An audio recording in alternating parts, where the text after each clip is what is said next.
ये बिल्कुल होना चाहिए, हमेशा होना चाहिए। बिहार सरकार सबके द्वार पे जाके काम कर रही है, किसी को भी बाहर निकलने की आवश्यकता नहीं हो। हम लोगों ने प्लान किया कि हर शनिवार को हम लोग किसी न किसी पंचायत में चयनित करके वहाँ पे सारी सुविधाएं जो होती हैं, जो प्रखंड लेवल की और जिला लेवल की, वो सारी सुविधाएं वहाँ पे दी जाएगी ताकि लोगों को बाहर ना निकलना पड़े। और हमारा इसका प्रोग्राम का नाम ही है कि आपकी सरकार आपके द्वार, तो इसीलिए हम लोग काम कर रहे हैं। आप जी खुद यहाँ बैठे हुए थे, टेबल में शिकायत सुन रहे थे, किस प्रकार की शिकायत वगैरह मिली है? जनप्रतिनिधियों के साथ मैंने इंटरेक्शन किया, उनसे बातचीत की, उनके क्या क्या उनका प्लान है, नए नए सब चुन के आए हैं, तो हम जानना चाहते थे कि उनके क्या क्या योजना है, किस तरीके से वो अपने पंचायत का विकास करना चाहते हैं, और विकास में अगर उनको कोई बाधाएं आ रही हैं तो उस संबंध में हम लोगों ने उनके सुझाव लिए। ब्लॉक में लोगों को सही से अटेंड नहीं किया जाता कि इतना यहाँ पर ज़्यादा भीड़ उमड़ गया है, कैसे? नहीं, ऐसा नहीं है, ये कौतूहल है लोगों का। सब लोग जिला के जितने पदाधिकारी हैं सब इधर आए हुए हैं, तो उनसे मिलना चाहते थे। बहुत सारे लोग आए हुए हैं। हर एक काउंटर में हमने देखा है कि लोगों ने जाके अपने वहाँ पे जो भी उनके आवेदन थे या बाकी जो शिकायतें थी वो दर्ज की हैं। बिजली की शिकायतें भी यहाँ पे हुई है, काफ़ी शिकायत हुई हैं यहाँ पर, तो उस पर हम लोग निस्तारण करेंगे।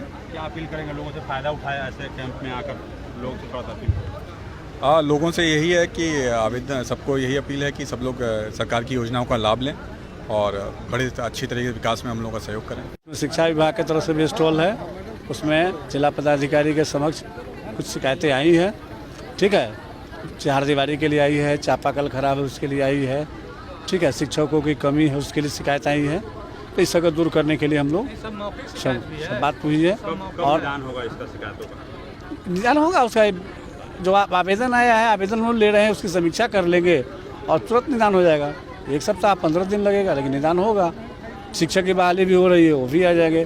चापाकल है, चार दीवारी के मनरेगा को लिए ऑन स्पॉट दिया गया है। मनरेगा कार्यक्रम पदाधिकारी को, जिला पदाधिकारी के महोदय से निर्देश भी दे दिया गया है। जिले में डिप्रेशन वगैरह क्या व्यवस्था कोई है? क्या कहीं कोई डिप्रेशन नहीं है। डिप्रेशन केवल बंद विद्यालय, एक शिक्षक के विद्यालय में होना है, इसके अलावा कहीं डिप्रेशन नहीं। 6 बजे स्कूल चल रहा है, 6:30 से 11:30। कई जगहों पर मुखिया वगैरह गए इंजेक्शन के लिए। हाँ, जाएंगे जनप्रतिनिधि।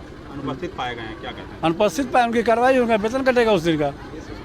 बिल्कुल। सिर्फ वेतन कटने से मसला हल हो जाएगा? तो उसको पाएंगे, नो वर्क नो पे सर्कुलर है, काम नहीं किया वेतन नहीं मिलेगा। अभी जो हम लोग बैठे हुए हैं मेनली कंसर्न है AES से, जो दिमागी बुखार और चमकी बुखार के नाम से जाना जाता है ना, उससे कैसे बचना है, अगर हो गया तो क्या करना चाहिए हमें, उससे कंसर्न है मेनली। ठीक है, ये बुखार अभी बच्चों में खासकर ज़्यादा देखा जा रहा है। ठीक है, उसी से बचने के लिए जो पॉइंट है उस पर हम लोग फोकस कर रहे हैं। थोड़ा सा कोई उपाय बता दीजिए, तुरंत अगर चमकी बुखार पता लगता है हमको तो क्या करेंगे? अगर किसी बच्चे को बुखार आया और बेहोशी हो रहा है तो उसको फ़ौरन हॉस्पिटल लेकर पहुंचना चाहिए। ऐसा नहीं कि घर पे किसी छोटे मोटे प्रैक्टिशनर से दवा लेने के चक्कर में उसकी जान खतरे में डाल दें। ऐसा नहीं करना है, हॉस्पिटल पहुंचना है ताकि उसको ट्रीटमेंट हो सके प्रॉपर। हॉस्पिटल ले जाने का उस वक्त या तो एम्बुलेंस को कॉल करें 102 पे, या फिर अपनी सवारी से जल्दी पहुंच जाए। ये हो सकता है। 14 से 20 तारीख जो होता है ना, वो हम लोगों का फायर दिवस होता है।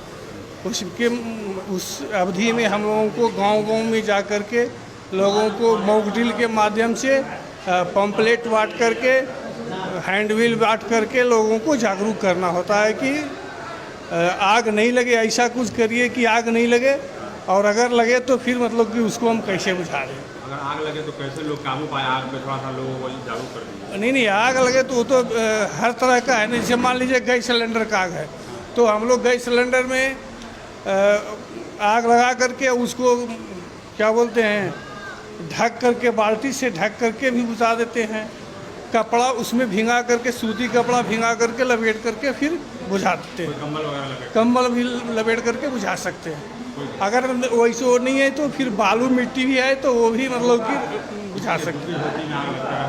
हाँ, तो झुग्गी झोपड़ी में तो वही है कि कोशिश करें गांव के लोग जल्द से जल्द, मतलब कि वहाँ प्रथम तो होता है कि गांव का ही लोग होता है, वो तुरंत दौड़ करके उसको बुझा दे और कट कर दे। अगर मान लीजिए कि किसी झोपड़ी में लगा हुआ है, अगला झोपड़ी को नहीं पकड़ना है तो अगला झोपड़ी का कट कर देंगे, और उससे नहीं तो वो तो फायर ब्रिगेड पहुँचने की बात है, जहाँ तक हमको सूचना मिली, और हम वहाँ से चल देते हैं। लेकिन अब वो घटना स्थल कितना दूरी पर है उस पर निर्भर